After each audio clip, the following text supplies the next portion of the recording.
دخلت لعبة فري فاير اليوم، لقيت سكن غريب عجيب في الحظ الملكي.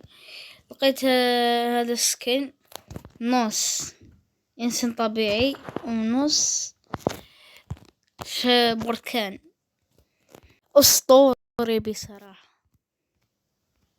ومنزلش وحده السكن، نزلت معاه هذه الثلجة أسطورية، نص إنسان ونص بركان ماء مع البركان، شيء أسطوري جدا. وهذه فري فاير ما تشدينا في هذه الأمور من قبل، ونقيمها 10/10. ونزل معها هذا الكاتانا وسكن السيارة، يعني سكن سيارة عادي جدا. وهذه حقيبة ما يحطونها هكا مع جانب قرينة غبية. شباب لاحظت حاجة اللي البطاقة أو التوكن شكل بوكونغ، توكن محارب.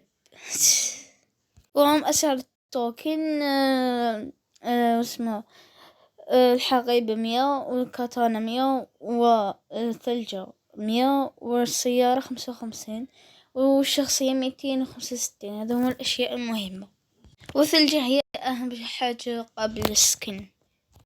وفي هذا الحظ أصلاح في هذا الحادث البطل قد وصل، يعني الحظ مليح بنسبة 99%، تجيبوه بأقل من 1000 جوهرة. وهذا هو السكن. إذا داروا هنا يسر والأزرق مع هذا اللون الأزرق يخرج واحد السكن أسطورة، مستحيل أعطيه أقل من 10/10. تعرفوني أنا صايبة في قيم كاسكنات